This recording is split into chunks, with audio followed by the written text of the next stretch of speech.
मध्य प्रदेश को बुके देकर स्वागत करें।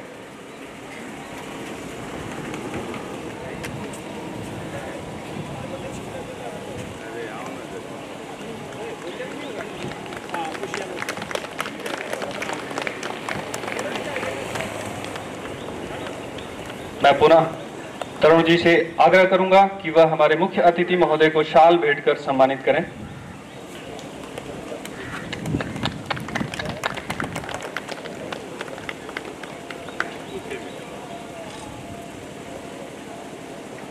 मैं अभी आग्रह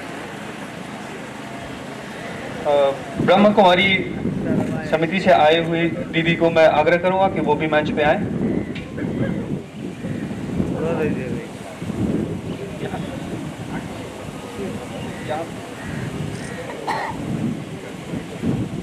शुभम करोति कल्याणम आरोग्यम धन संपदा शत्रुबुद्धि विनाशाय दीप ज्योति नमोस्तुते।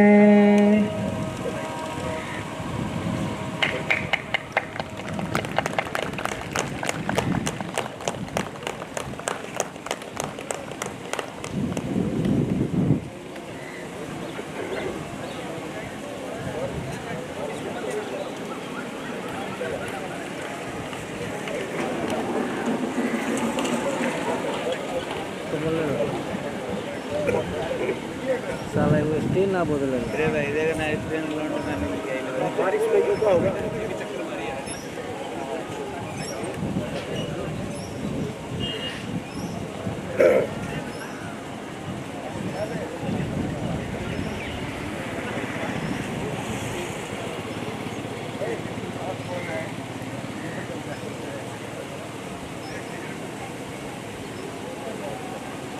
छाता निकाल वाले छाता लगा लो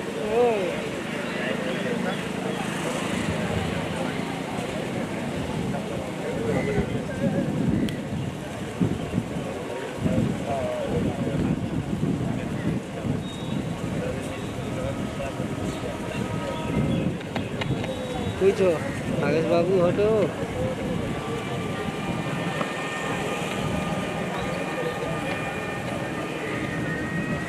very good Shiv very good हम पूरा में लेके गइल बारी ये होटल लाइव चला होता है न्यूज़ वाला नेपाल न्यूज़ वाला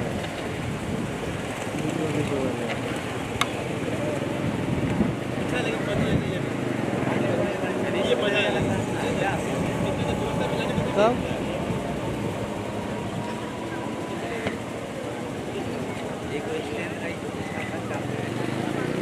हमें लागी कैसा चला फूटा वाला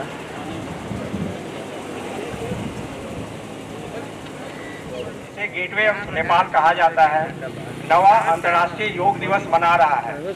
इस योग सत्र में आए उपस्थित सभी गणमान्य लोगों का हार्दिक स्वागत और अभिनंदन करता हूं। शंकराचार्य द्वार को वीरगंज नेपाल का प्रवेश द्वार के नाम से जाना जाता है। इतिहास से प्राप्त इस परिचय की विरासत को आज भी बरकरार रखा हुआ है। यह शंकराचार्य द्वार जो मुख्य मार्ग पर अवस्थित है सचमुच में इस महानगर की पहचान है। प्राचीन सिरसिया नदी की पावन तट पर स्थित इस द्वार की वास्तुकला की ख्याति काफी है। वैदिक और बौद्ध वाङ्मय की सूत्रों से पिरोया हुआ इस भव्य और दिव्य द्वार द्वारा सचमुच में नेपाल की संस्कृति और कला को मुखरित करता है। ऐसी लोक मान्यता रही है। इस मार्ग से शताब्दियों पूर्व स्वामी नारायण जी मुक्ति धाम की यात्रा किए हुए हैं। स्वामी नारायण जी के अनुयायी लोग दुनिया भर में अक्षरधाम मंदिर बनवाया है। इसी क्रम में कुछ समय पूर्व वीरगंज महापालिका के सहजीकरण के में बगल की फुलवाड़ी में अक्षरधाम बनाए जाने की सूचना भी आई है। इससे इस भूमि की कीर्ति और निखरेगा। सिरसिया नदी के बारे में बताया जाता है कि माता सीता अपने दोनों पुत्र लव और कुश को इसमें नहलाया था, जिससे इस पुण्य सलीला में नहलाने से चर्म रोग की आरोग्य प्राप्ति होती है। यह द्वार वैभवशाली एवं ऐतिहासिक नगर वीरगंज के कीर्ति ध्वज की तरह है। सम्मुख में नेपाल भारत मैत्री सेतु है, जो जन जन की अनकही कहानी का साक्षी भाव लिए खड़ा है। प्रसिद्ध शंकराचार्य द्वार के आगे नेपाल का राष्ट्रीय ध्वज भी लहरा रहा है। इस सब से इस क्या है जगह आज के इस कार्यक्रम के मुख्य अतिथि मध्य प्रदेश के वन तथा वातावरण मंत्री माननीय श्री रमेश प्रसाद कुर्मी जी हैं, जिन्होंने अपना बहुमूल्य समय निकालकर हमारे साथ योग सत्र के कार्यक्रम में भाग ले रहे हैं। हम उनका हार्दिक स्वागत और अभिनंदन करते हैं। इस अधिकारी मुख्य सीमा शुल्क अधिकारी श्री अशोक कुमार वैद्य, अध्यक्ष नेपाल भारत सहयोग मंच, miss Neetu Chopra, free flying eagle, first women to ride solo on scooter from Kashmir to Kanyakumari, covering a total distance of 4600 kilometre in just 18 days. इनके अलावा इलेक्ट्रॉनिक और प्रिंट मीडिया से आए हुए हमारे पत्रकारगण, विद्यालयों से भी बच्चे आए हुए हैं, समाज से भी, और अन्य आमंत्रित अतिथि और योग सत्र में सहभागी बनने वाले अन्य सभी लोगों का भी मैं हार्दिक स्वागत करता हूं। योग की विश्वव्यापी अपील को स्वीकारते हुए संयुक्त राष्ट्र महासभा ने 11 दिसंबर 2014 को 21 जून को अंतर्राष्ट्रीय योग दिवस के रूप में घोषित किया। संयुक्त राष्ट्र महासभा के इस प्रस्ताव को भारत के माननीय प्रधानमंत्री श्री नरेंद्र मोदी जी ने पेश किया और इसे रिकॉर्ड 175 सदस्य देशों द्वारा समर्थित किया गया।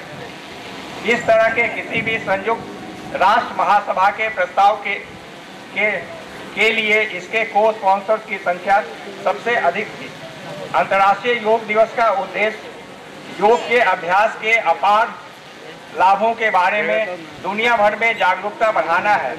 अपनी संपूर्णता में योग जीवन के शारीरिक, मानसिक, भावनात्मक, बौद्धिक और आध्यात्मिक पहलुओं को छूता है और इस प्रकार यह हमारे स्वास्थ्य और कल्याण के लिए एक समग्र दृष्टिकोण भी प्रदान करता है। यह भारतीय उपमहाद्वीप के लिए और भी अधिक महत्वपूर्ण है, क्योंकि यह प्राचीन मूल्यवान उपहार इस भूमि में उत्पन्न हुआ है और आज भी बड़ी संख्या में लोगों द्वारा इसका अभ्यास किया जाता है। सबसे पहला अंतर्राष्ट्रीय योग दिवस 2015 में 21 जून को मनाया गया। इस साल के अंतर्राष्ट्रीय योग दिवस का थीम है योगा फॉर और इंटरनेशनल ईयर ऑफ मिलेट्स 2023 का लोगो विशेष रूप से जगह दिया है। भारत 1 दिसंबर 2022 से G20 की अध्यक्षता संभाल चुका है। इस सफर में भारत वसुधैव कुटुंबकम यानी समूचा विश्व एक परिवार है के बुनियादी नजरिए से आगे बढ़ रहा है। एक धरती एक परिवार इस वर्ष योग दिवस का भी हमारे मन को शांत रखने में भी मदद करता है। यदि आप योग को अपनी दिनचर्या में शामिल करते हैं तो आप तनाव मुक्त जीवन जी सकते हैं। इसके अलावा यदि आप नियमित रूप से योग करते हैं तो आपके शरीर में ऊर्जा का संचार भी होगा। योगाभ्यास करने से शरीर स्वस्थ रहता है, क्योंकि यह हमें रोगों से लड़ने की शक्ति भी देता है।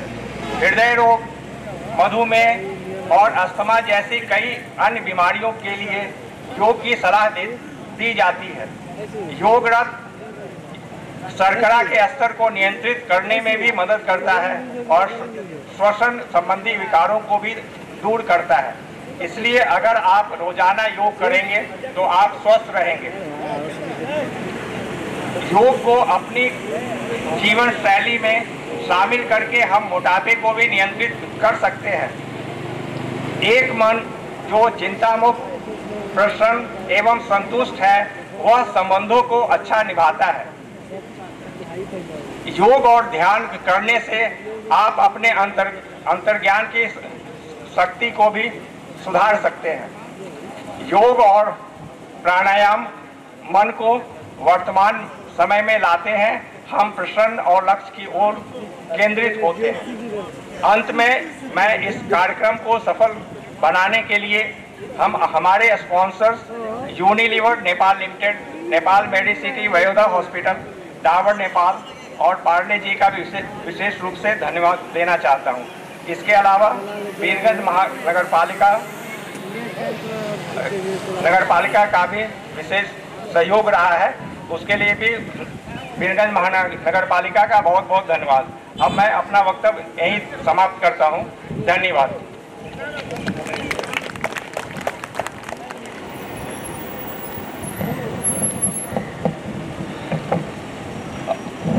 अभी मैं श्री रमेश प्रसाद कुर्मी जी अंतर्राष्ट्रीय योग दिवस के उपलक्ष्य में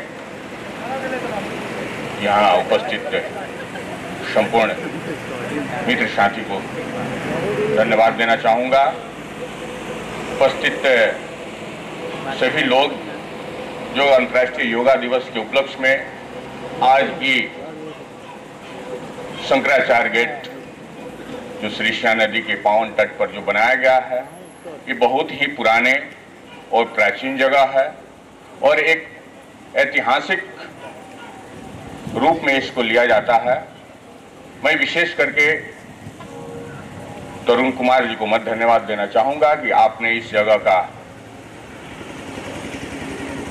व्यवस्था किया और यह जगह आपने चयन किया, जिससे दोनों देशों का, पड़ोसी देश मित्र देश भारत और नेपाल का एक जो संबंध है, आपने दोनों संबंध को और ही प्रगाढ़, बहुत ही नजदीक क्लोज करने का कोशिश किया है। इसलिए मैं प्रदेश सरकार की तरफ से मैं आपके पूरा दूतावास की टीम को, विशेष करके आपको मैं धन्यवाद देना चाहूंगा। उपस्थित मित्र साथीगण, निश्चित रूप से हमारे जीवन में योग एक ऐसा चीज है जिस सदैव ही हम लोग निरोग रहेंगे। शायद मुझे लगता है कि इस कार्यक्रम में जितने भी हमारे मित्र साथीगण उपस्थित हैं, सुरक्षा निकाय के समिति के प्रमुख लोग जो उपस्थित हुए हैं, या अन्य जो इस कार्यक्रम के माध्यम से, टीवी चैनल के माध्यम से, पत्रकार के माध्यम से जो भी इस कार्यक्रम को देख रहे हैं, मैं उन सभी से निवेदन करना चाहूंगा कि अपने जीवन में एक सब्जेक्ट ये भी जोड़ें कि प्राय प्रत्येक दिन योग से ही शुरुआत करें हम लोग। आज जीवन में जिस तरह से दिन प्रतिदिन स्ट्रेस बढ़ रही है, विभिन्न बीमारियां जो शरीर में उत्पन्न होती जा रही है, इसका मुख्य वजह दिन भर स्ट्रेस में रहना, गलत खान पान का लेना। इसलिए मैं आप सभी से निवेदन करूंगा कि योग को अपने जीवन में उतारें और निरोग रहें। मित्र साथीगण, आज इस कार्यक्रम में आकर के आप लोगों ने यह प्रमाणित किया है कि अंतर्राष्ट्रीय योग दिवस, खास करके आज पूरा विश्व में इस दिवस को मनाया जा रहा है। आज हम लोग ही नेपाल की इस पवित्र भूमि पर मना रहे हैं। यह एक ऐसा संदेश जा रहा है कि शायद मुझे लगता है कि वर्ल्ड योगमय हुआ है और आने वाले दिन में भी एक ऐसा जीवन हम लोग लक्षित करेंगे जिससे मुझे लगता है कि प्रत्येक व्यक्ति योग के माध्यम से अपने जीवन को सार्थक बनाएगा। धन्यवाद, नमस्कार, जय नेपाल।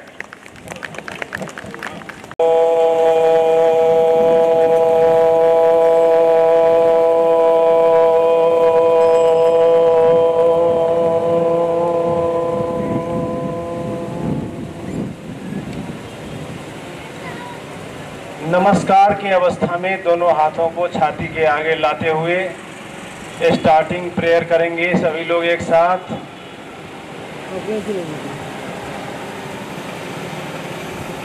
संगच्छध्वं संवदध्वं संगो मनांसि जानता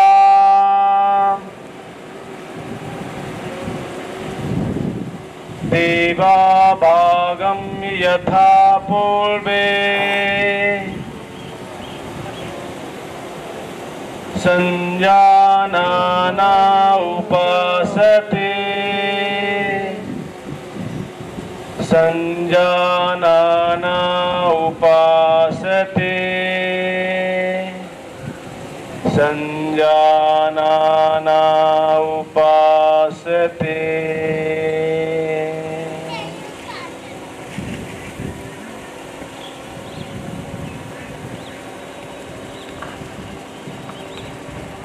धीरे से दोनों हाथों को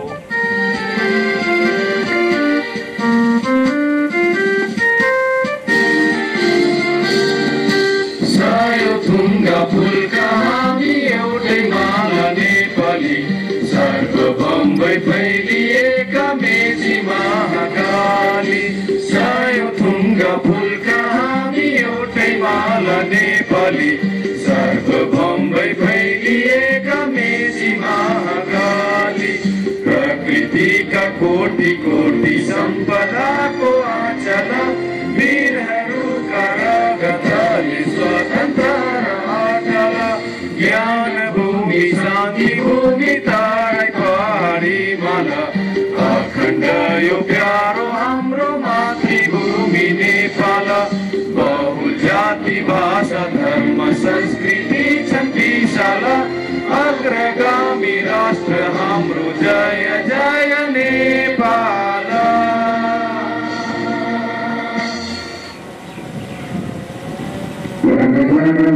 अधिनायक जय हे भारत भाग्य विधाता। पंजाब सिंधु गुजरात मराठा द्राविड़ उत्कल गंगा विंध्य हिमाचल यमुना गंगा उत्कल जलधि तरंगा।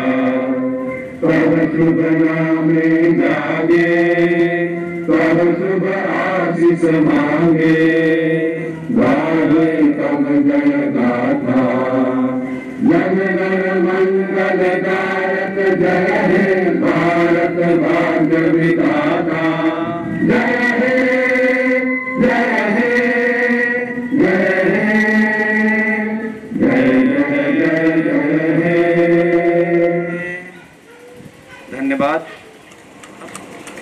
तीव्र सर्वाइकल स्पॉन्डिलोसिस की अवस्था में अब गर्दन को गोल घुमाएंगे घड़ी के सुई के तरह। श्वास छोड़ते हुए गर्दन आगे नीचे की तरफ। घड़ी के सुई के रेखा में गर्दन को दाहिने तरफ से श्वास लेते हुए पीछे की तरफ लाएंगे। श्वास छोड़ते आगे। अभ्यास को फिर से दोहराएंगे। श्वास लेते हुए दाहिने से पीछे। श्वास छोड़ते हुए आगे। अब अभ्यास को एंटी क्लॉकवाइज उल्टा दिशा में घुमाएंगे। श्वास लेते हुए बाएं तरफ से पीछे। श्वास छोड़ते आगे। अभ्यास को फिर से दोहराएंगे। श्वास लेते हुए पीछे। श्वास छोड़ते आगे। गर्दन को सीधा करेंगे समस्थिति। दोनों हाथों को नीचे करेंगे। स्कंध संचालन, कंधा और भुजाओं का अभ्यास। श्वास लेते हुए दोनों हाथ को साइड से ऊपर की तरफ उठाएंगे। हथेलियां बाहर की तरफ हो। हाथों को ऊपर की तरफ खींचेंगे। श्वास छोड़ते नीचे। ये एक चक्र हुआ। अभ्यास को फिर से दोहराएंगे। श्वास लेते हुए ऊपर।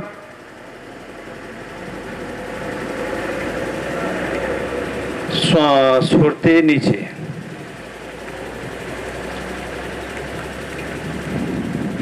दोनों हाथ कंधा पर। दोनों की उंगलियों को आगे छाती के सामने छूने का कोशिश करेंगे। श्वास लेते हुए ऊपर। जितना हो सके पीछे की तरफ। श्वास छोड़ते नीचे। Shoulder movement. श्वास लेते हुए ऊपर। श्वास छोड़ते हुए नीचे। अब अभ्यास को फिर से उल्टा दोहराएंगे। श्वास लेते हुए पीछे ऊपर। श्वास छोड़ते हुए नीचे। श्वास लेते हुए पीछे ऊपर। श्वास छोड़ते हुए नीचे। दोनों हाथ सीधा, हथेलियां जमीन तरफ, समस्थिति। दोनों पैर को 1 फीट तक की दूरी में फैलाएंगे। दोनों हाथ सीधा, ट्रंक मूवमेंट जितना हो सके बेंड होंगे। दाहिने हाथ के मध्यमा उंगली को देखेंगे। बाएं हाथ दाहिने कंधा के समीप हो। श्वास लेते हुए सीधा, श्वास छोड़ते बाएं तरफ। बाएं हाथ के मध्यमा उंगली को देखें। दाहिने हाथ बाएं कंधा के समीप। श्वास लेते हुए सीधा।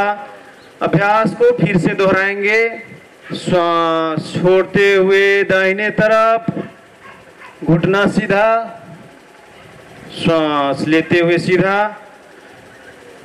श्वास छोड़ते बाएं तरफ, श्वास लेते हुए सीधा। आधे बैठे हुए जैसे बैठेंगे। 3 से 5 श्वास तक रोकने के बाद धीरे से ऊपर आ जाएंगे, समस्थिति। दोनों पैर को 2 से 3 इंच की तरफ खींचेंगे। श्वास छोड़ते हुए आगे की तरफ कमर से झुकेंगे। तब तक झुकेंगे जब तक दोनों पैर के साइड में दोनों हाथ जमीन पर ना पहुंचे। माथे को घुटना में लगाने का कोशिश करेंगे। हृदय रोग वाले और पेट के ऑपरेशन की अवस्था में इस अभ्यास को ना करें। माथे को घुटना में लगाने का कोशिश करेंगे। 3 से 5 श्वास पर श्वास तक रोकने के बाद श्वास लेते हुए ऊपर,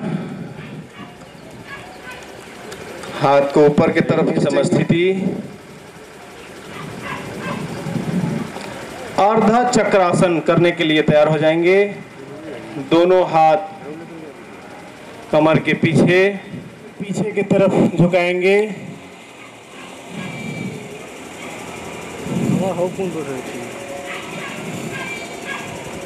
संतुलन बनाए रखें। 3 को सीधा 90 डिग्री। दोनों हाथ कंधा के बराबर। श्वास छोड़ते हुए दाहिने हाथ दाहिने पैर के पीछे जमीन पर, बाएं हाथ के मध्यमा सीधा करेंगे। अब अभ्यास को दूसरे तरफ, बाएं पैर के पीछे बाएं हाथ को जमीन पर रखेंगे। दाहिने हाथ आकाश के तरफ। दाहिने हाथ के मध्यमा उंगली को देखेंगे। साइटिका और स्पॉन्डिलोलिसिस के अवस्था में इस अभ्यास को ना करें। 3 से 5 श्वास तक रोकने के बाद धीरे से सीधा हो जाएंगे, समस्थिति। अब अपने दोनों एड़ियों को नितंब के पास करीब लाएंगे। मेरुदंड सीधा हो। भद्रासन विश्राम करेंगे। श्वास की गति सामान्य हो जाने के बाद वज्रासन में बैठने के लिए तैयार हो जाएंगे। दाहिने पैर को फोल्ड करते हुए बाएं पैर को फोल्ड करते हुए बाएं नितंब के नीचे, कमर सीधा, दोनों हाथ घुटना पर और एंकल जॉइंट में चोट हो तो इस अभ्यास को न करें। वज्रासन 3 से 5 श्वास पर श्वास तक रोकने के बाद दाहिने तरफ झुकते हुए बाएं पैर को आगे लाएंगे। ऐसे ही बाएं तरफ झुकते हुए दाहिने पैर को आगे लाएंगे। अर्ध उष्ट्रासन करने के लिए तैयार हो जाएंगे। फिर से वज्रासन में बैठने के लिए दाहिने पैर को फोल्ड करेंगे, फिर से बाएं पैर को, घुटना को थोड़ा सा बाहर फैलाएंगे, घुटने पर खड़े हो जाएंगे, दोनों हाथ कमर पर, पीछे श्वास लेते हुए गर्दन को पीछे की तरफ झुकाएंगे, दोनों हाथों से कमर को सपोर्ट करते हुए जितना हो सके श्वास छोड़ते हुए पीछे की तरफ देखेंगे। अर्ध उष्ट्रासन।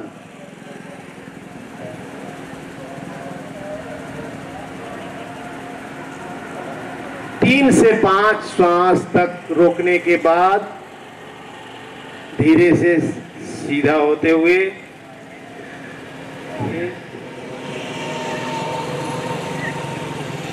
पूर्ण उष्ट्रासन। फिर से घुटना पर खड़े हो जाएंगे, श्वास लेते हुए कमर को आगे की तरफ लाते हुए जितना हो सके पीछे की तरफ देखेंगे।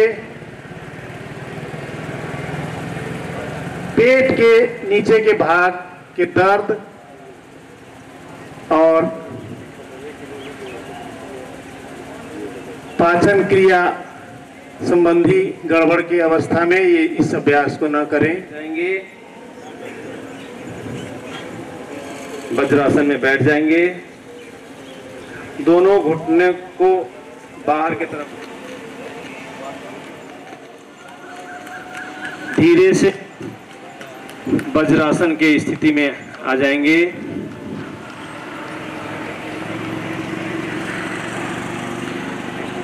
उत्तान मंडूकासन करने के लिए तैयार हो जाएंगे। घुटना को बाहर की तरफ फैलाएंगे, श्वास लेते हुए दोनों हाथ ऊपर, हाथ को बाएं कंधे पर, बाएं हाथ को दाहिने कंधे पर रख करके सीधा सामने केंद्र बिंदु पर देखेंगे। उत्तान मंडूकासन। उत्तान का अर्थ उठा हुआ, मंडूक मेढक। 3 से 5 श्वास प्रश्वास तक रोकने के बाद धीरे से वज्रासन में आ जाएंगे। दोनों साइड से दोनों पैर को आगे करते हुए दंडासन में आ जाएंगे। अब वक्रासन करने के लिए तैयार हो जाएंगे। वक्र आसन। दाहिने पैर को घुटना से फोल्ड करके बाएं घुटना के पास रखेंगे। दाहिने हाथ कमर के पीछे, बाएं हाथ को श्वास लेते हुए ऊपर, बाएं हाथ को दाहिने पैर के पंजा के बगल में जमीन पर रखने का कोशिश करेंगे।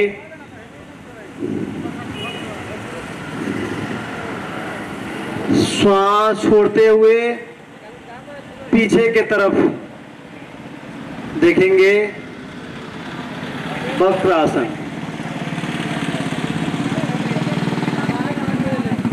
तीन से 5 श्वास प्रश्वास तक रोकने के बाद श्वास लेते हुए बाएं हाथ ऊपर, दाहिने पैर सीधा, समस्थिति में आ जाएंगे। अब अभ्यास को दूसरे तरफ दोहराएंगे। बाएं पैर को फोल्ड करके दाहिने घुटना के पास, बाएं हाथ कमर के पीछे, श्वास लेते हुए 3 से 5 श्वास तक रोकने के बाद श्वास लेते हुए हाथ ऊपर, समस्थिति में आ जाएंगे। अब हम लोग पेट के बल अपने अपने स्थान पर सो जाएंगे।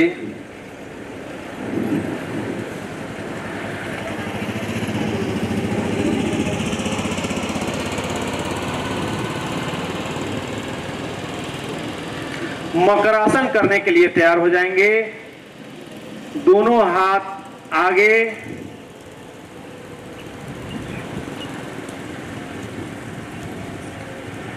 दोनों हाथों को आगे करेंगे, दोनों पैर को बाहर की तरफ फैलाएंगे, पंजा बाहर और एड़ियों अंदर। दोनों हाथ को केवनियों से मोड़ेंगे, बाएं हथेली के ऊपर दाहिने हथेली को रखेंगे, गर्दन को बाएं की तरफ घुमाते हुए आराम की अवस्था में आएंगे। मकर आसन। पैर को एक साथ मिलाएंगे, दोनों हाथों को आगे की तरफ खींचेंगे,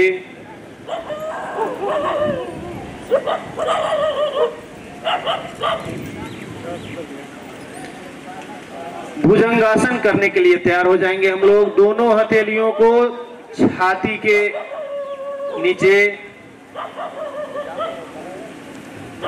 श्वास लेते हुए गर्दन को छाती और नाभि तक का भाग को ऊपर उठाएंगे, दृष्टि ऊपर आकाश के तरफ। भुजंग आसन। भुजंग का अर्थ सर्प, सांप के जैसे थन को ऊपर उठाए हुए हैं। 3 से 5 श्वास तक रोकने के बाद श्वास छोड़ते हुए धीरे से मकर आसन में आ जाएंगे। दोनों पैर को बाहर की तरफ फैलाएंगे, पंजा बाहर एड़ी अंदर। दोनों हाथों को केहूनी से मोड़कर बाएं हथेली पर दाहिने हथेली, गर्दन बाएं तरफ घुमाकर 3 से 5 श्वास पर श्वास तक रोकने के बाद श्वास की गति सामान्य हो जाने के बाद अभ्यास को फिर से दोहराएंगे। दोनों पैर को एक साथ मिलाएंगे, दोनों हथेलियों को छाती के साइड में रखेंगे, कंधा बिल्कुल ढीला हो,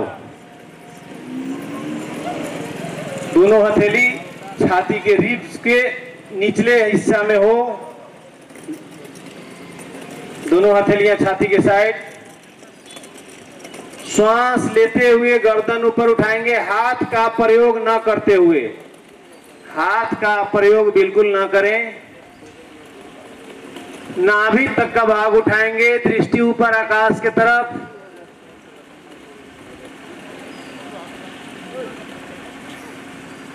तीन से 5 श्वास तक रोकने के बाद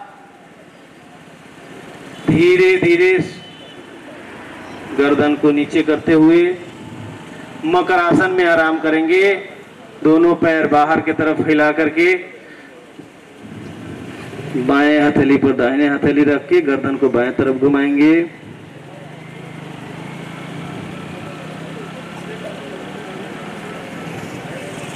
श्वास की गति सामान्य हो जाने के बाद दोनों पैर को एक साथ मिलाएंगे, दोनों हाथों को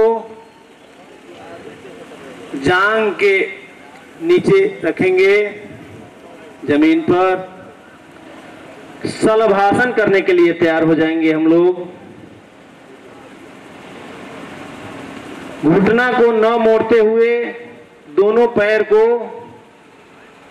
ऊपर की तरफ उठाएंगे जितना हो सके। शलभासन।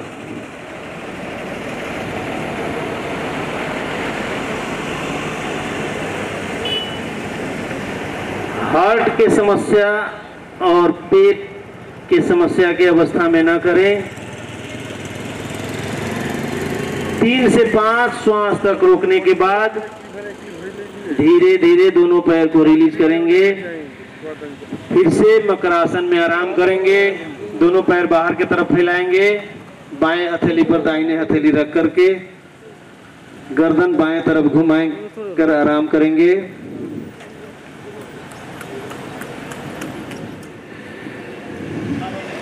मकर आसन में आराम करने के बाद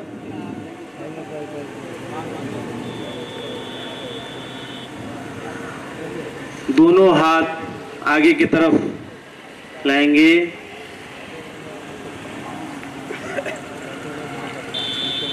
पीठ के बल सो जाएंगे। सभी लोग पीठ के बल सो जाएंगे। दोनों पैर को थोड़ा सा बाहर फैलाएंगे।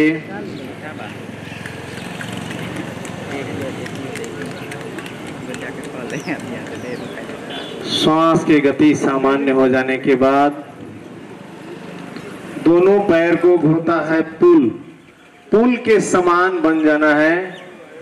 श्वास लेते हुए कमर और पीठ को जितना हो सके ऊपर की तरफ उठाएंगे।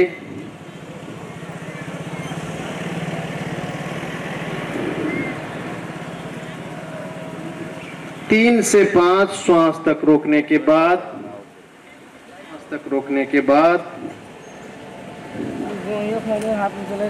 धीरे से रिलीज करेंगे।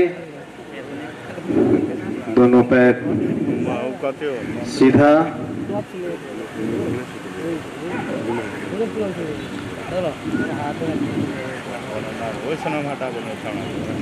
उत्तान पादासन करने के लिए तैयार हो जाएंगे। दोनों पैर को ऊपर उठाएंगे। हार्ट के प्रॉब्लम वाले इस अभ्यास को न करें। दोनों पैर को घुटना सीधा रखते हुए इतना तक उठाएंगे जहां तक दोनों पैर के उंगलियों को देख सकें। घुटना सीधा। उत्तान पादासन। 3 से 5 श्वास तक रोकने के बाद धीरे धीरे रिलीज करते हुए समस्थिति में आ जाएंगे। अभ्यास को फिर से दोहराएंगे। दोनों पैर को घुटना न मोड़ते हुए ऊपर उठाएंगे। दोनों उंगलियों को देखेंगे। गर्दन और मेरुदंड बिल्कुल सीधा हो। 3 से 5 श्वास तक रोकने के बाद धीरे से समस्थिति में आ जाएंगे। अर्ध हलासन। अर्ध का अर्थ आधा, आधा हल के जैसे बन जाना है। दोनों पैर को सीधा ऊपर की तरफ उठाएंगे। घुटना सीधा। 90 डिग्री में दोनों पैर को लाएंगे।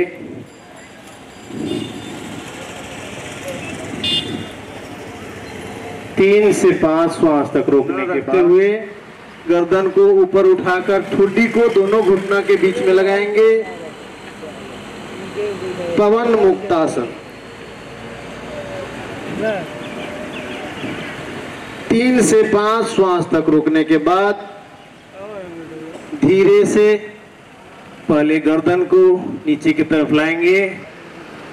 दोनों हाथ रिलीज करते हुए दोनों पैर ऊपर धीरे से नीचे की तरफ समस्थिति में आ जाएंगे।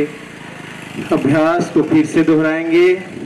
श्वास लेते हुए पैर ऊपर, श्वास छोड़ते घुटना से मोड़ते हुए दोनों हाथ की उंगलियों से दोनों पैर को इंटरलॉक करेंगे। दोनों घुटना छाती में लगाएंगे। श्वास छोड़ते हुए गर्दन उठाकर दोनों घुटना के बीच में ठुड्डी को लगाने की कोशिश करेंगे। 3 से 5 श्वास तक रोकने के बाद धीरे से रिलीज करेंगे।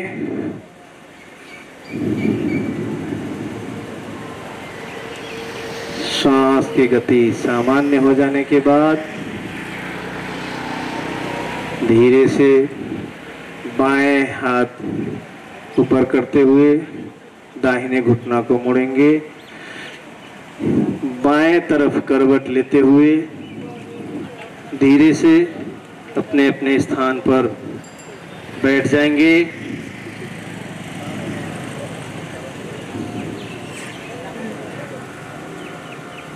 कोई भी कंफर्टेबल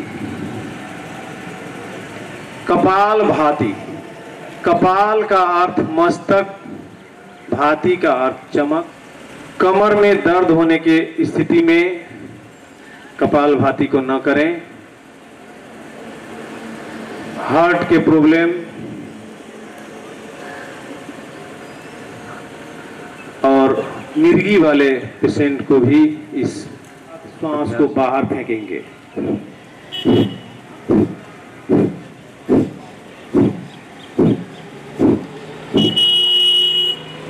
बीपी हाई की अवस्था में इस अभ्यास में कर सकते हैं।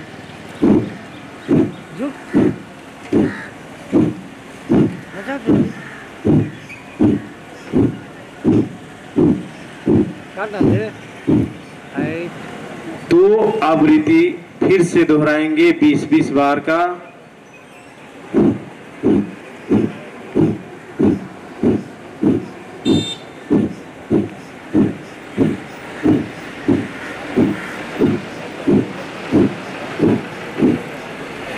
स्टॉप। 5 बार लंबा गहरा सांस लेकर छोड़ने के बाद, श्वास की गति सामान्य हो जाने के बाद अभ्यास को दोहराएंगे।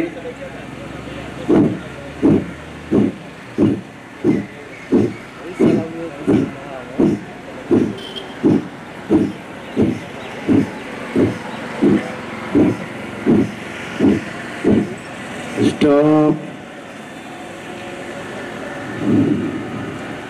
5 बार लंबा गहरा सांस लेकर छोड़ने के बाद, श्वास की गति सामान्य हो जाने के बाद अनुलोम विलोम प्राणायाम करने के लिए तैयार हो जाएंगे। नाड़ी शुद्धि प्राणायाम भी इसी को कहते हैं। दाहिने हाथ को प्राणायाम मुद्रा में, नासिका मुद्रा में लाएंगे। मिडिल और इंडेक्स फिंगर को फोल्ड करके थंब के नीचे रखेंगे और दाहिने अंगूठा से दाहिने नासिका को बंद करेंगे और बाएं नासिका से लंबा श्वास लेंगे।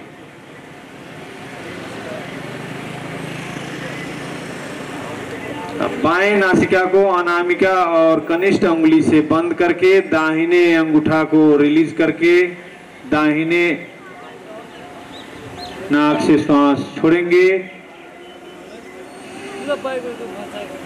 ये एक चक्र हुआ, इसको 4 और बार रिपीट करेंगे। जिससे छोड़े हैं दाहिने से ही लेंगे, दाहिने को बंद करके बाएं को खोलकर बाएं से छोड़ेंगे। जिससे छोड़े हैं उसी से लेंगे।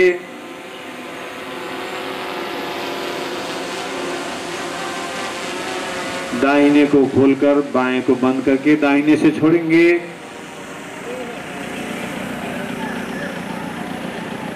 जिससे छोड़े हैं उसी से लेंगे।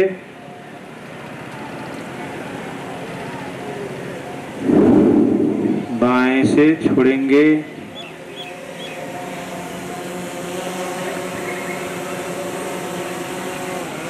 धीरे से दाहिने हाथ को नीचे घुटना पर रखेंगे।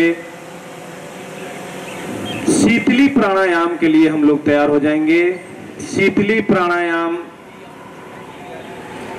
कफ से प्रकोपित अवस्था में, टॉन्सिलाइटिस की अवस्था में इस अभ्यास को ना, प्राणायाम को ना करें। जी को जितना हो सके बाहर की तरफ निकालेंगे और दोनों साइड से ट्यूब के जैसे बनाकर पाइप से जूस जैसे पीते हैं वैसे हवा को पिएंगे।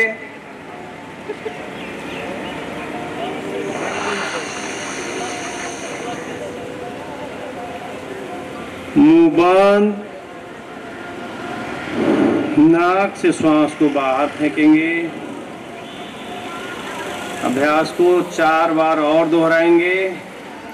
जी बाहर,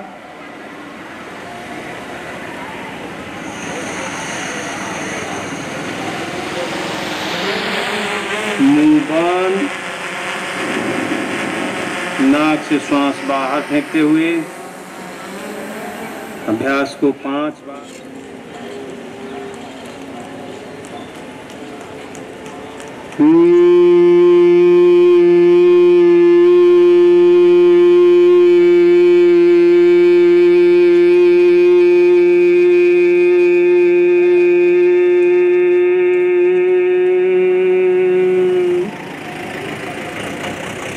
2 और बार दोहराएंगे।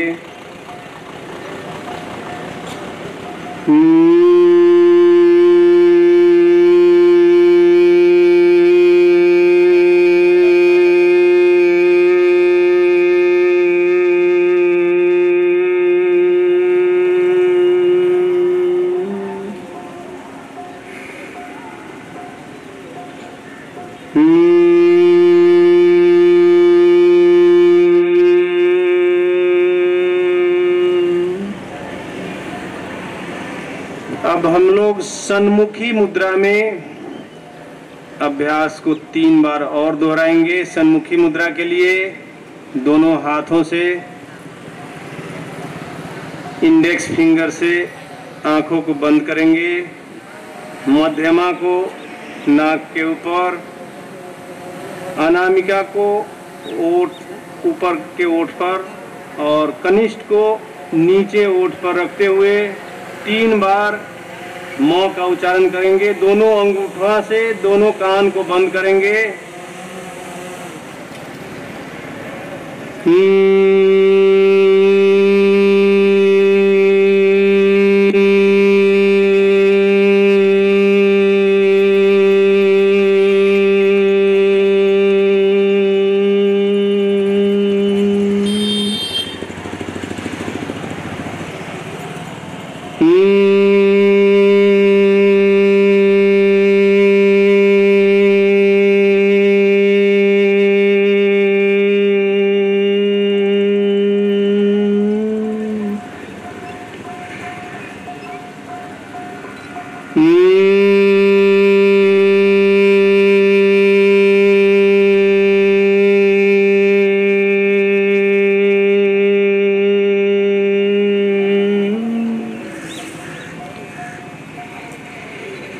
आंखों को बंद रखते हुए दोनों हथेलियों को ज्ञान मुद्रा में घुटना पर रखेंगे। मन में हुआ बदलाव को महसूस करेंगे। दोनों भौं के बीच में ध्यान को केंद्रित रखेंगे। कोशिश करेंगे पूर्व यादों को भूलते हुए ध्यान को एकाग्र करेंगे।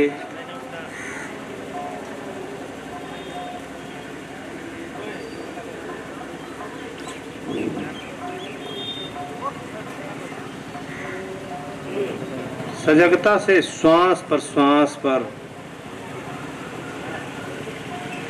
महसूस करते हुए दोनों आंखों के बीच में माथे पर ओम लिखा हुआ अक्षर को भीतरी आंख से अवलोकन करेंगे।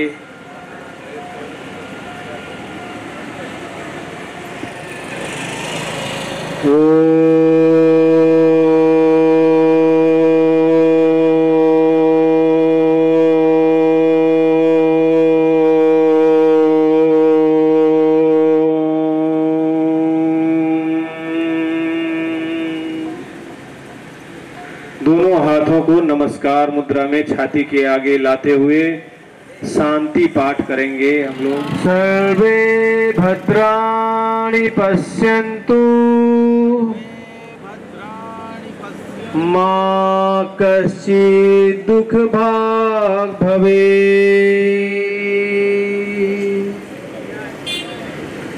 अपने अपने माता पिता गुरु सीनियर्स को कुल देवता को मनन करते हुए दोनों हाथ धन्यवाद नमस्कार हरिओम।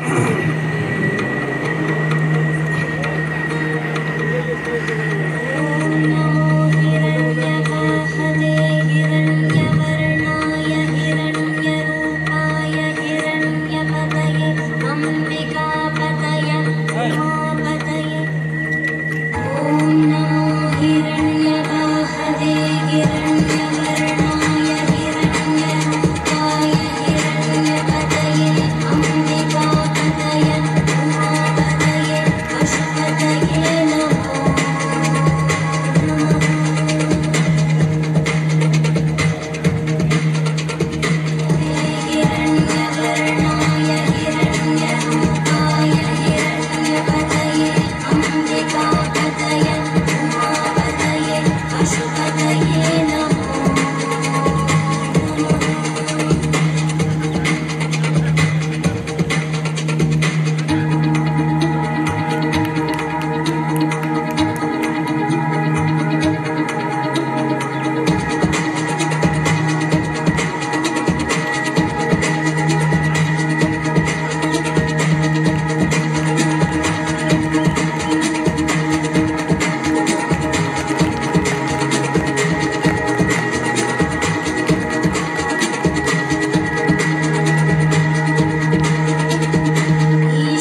जैसा कि पहले भी डिस्कस कर चुका था, फ्री फ्लाइंग ईगल के नाम से मशहूर हमारे बीच एक हस्ती हैं मिस नीतू चोपड़ा। उनसे एक बार हाथ उठा दीजिए, अभी योगा खत्म किया है।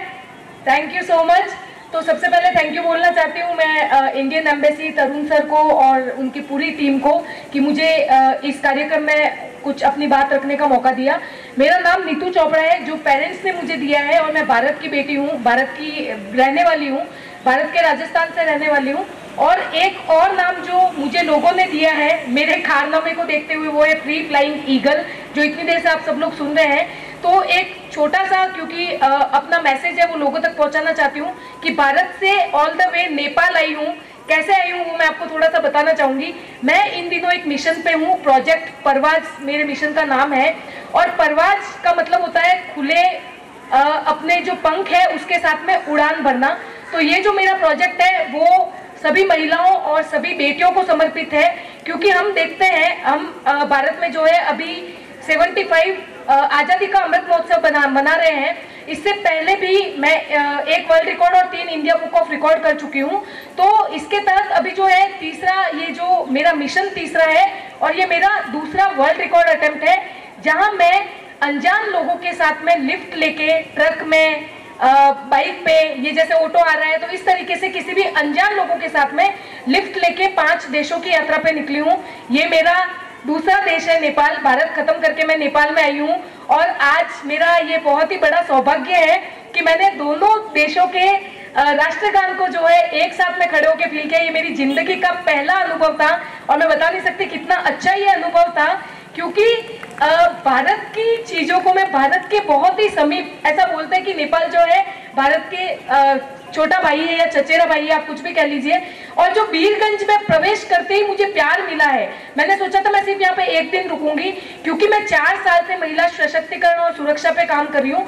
तो मैं स्मार्ट सेशन एक लेती हूँ। मेरा एक ध्येय ये है कि जब तक पुलिस या घर वाले किसी घटना के होने पर पहुंचते हैं तो तब तक बहुत देर हो चुकी होती है। तो वो जो एक 20 से 25 मिनट का टाइम होता है जहाँ एक लड़की को सर्वाइव करना होता है, तो वो उस टाइम को कैसे काटेगी स्मार्टली, तो उस पर मैं 4 साल से जो है अपने सेशन डिलीवर कर रही हूँ।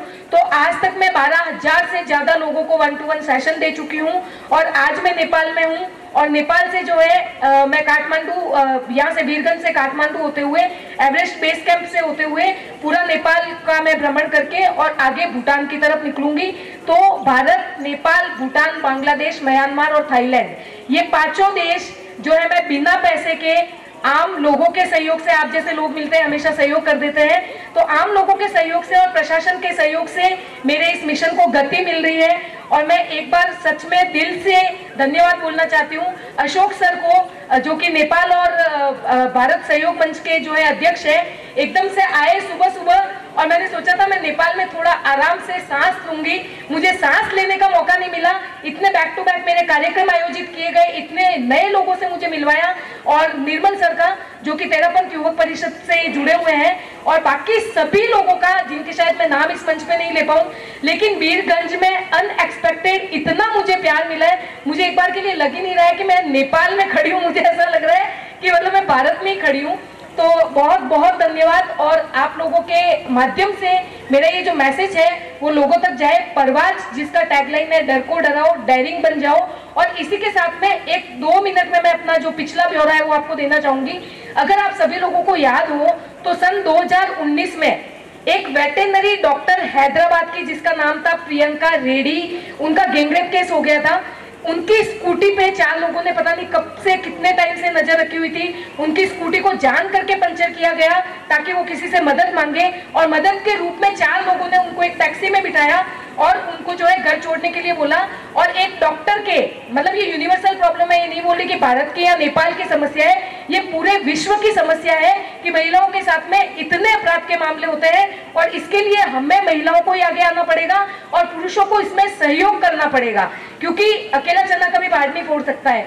तो ये चलते हुए जब हैदराबाद में ये गैंगरेप केस हुआ था, उस टाइम पे मेरे दिमाग में ख्याल आया था, लोगों ने जो है कतराना शुरू कर दिया था कि स्कूटी लेके लंबी दूरी तय नहीं करनी है वगैरह वगैरह।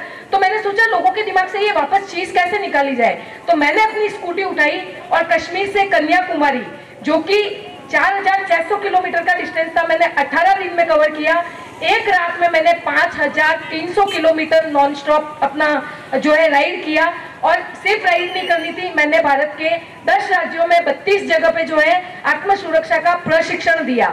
मुझे लगा ये हमारी अपनी लड़ाई है और हमें अपने तरीके से लड़नी पड़ेगी, क्योंकि पुलिस या प्रशासन या इतने सारे लोगों को भीड़ में हम सोचे एक की सुरक्षा अगर सरकार कर ले तो वो पॉसिबल नहीं है, तो हमें आगे आना पड़ेगा। और ये जो रिकॉर्ड है वो बाद में वर्ल्ड रिकॉर्ड में तब्दील हो गया कि इतना लंबा किसी ने कश्मीर से कन्याकुमारी एक्टिवा पे अभी तक नहीं किया है।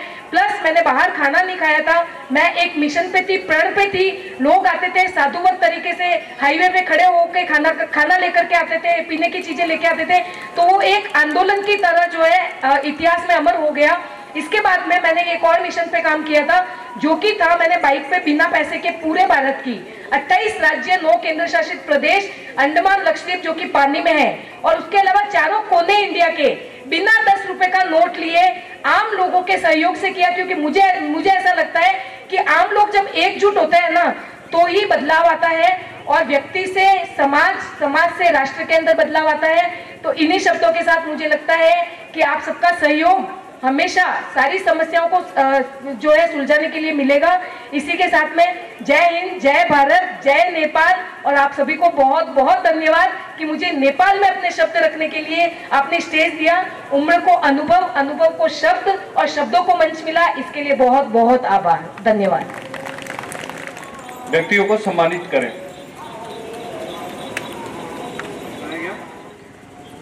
इसके बाद श्री अशोक वैद्य जी, अध्यक्ष नेपाल भारत सहयोग मंच, कृपया मंच पे आए।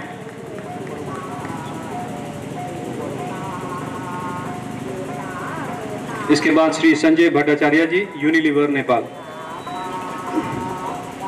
श्री अशोक वैद्य जी। देखिए सर, यहाँ एक बार श्री संजय भट्टाचार्य जी, यूनिलीवर नेपाल।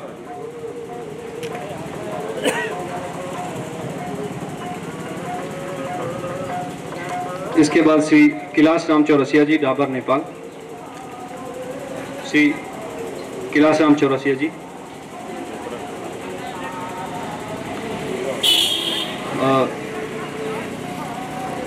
श्री संतोष कुमार पांडे जी, पार्ले, नेपाल। अगर वो यहाँ पे हैं तो कृपया मंच पे आए। अगेन मिस नीतू चोपड़ा जी, कृपया मंच पे आए।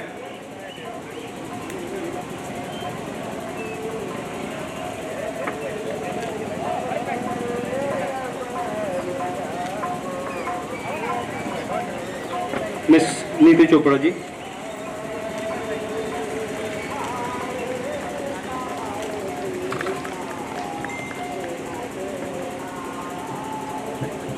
इसके बाद श्री धीरेन्द्र कुमार सिंह जी, योग प्रशिक्षक, एवं मिस शिखा रंजन, शारदा कला केंद्र, रक्सौल।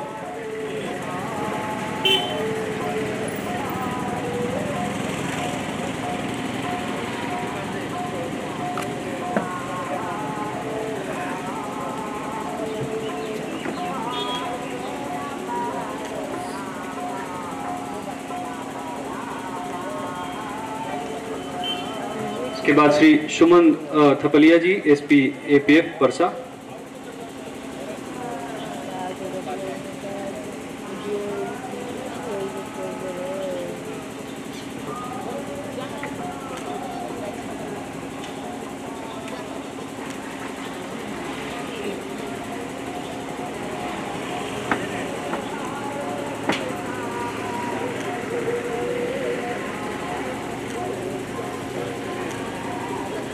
धन्यवाद आप सभी का इस कार्यक्रम को सफल बनाने के लिए। अभी एक ग्रुप फोटोग्राफ्स के लिए प्लीज चलो जा।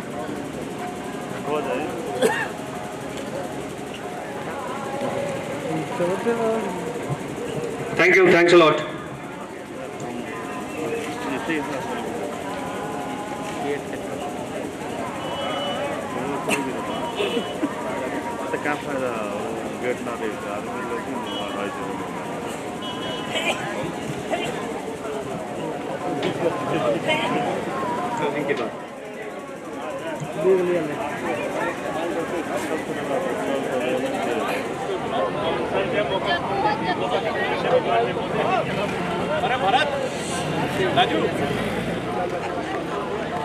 बस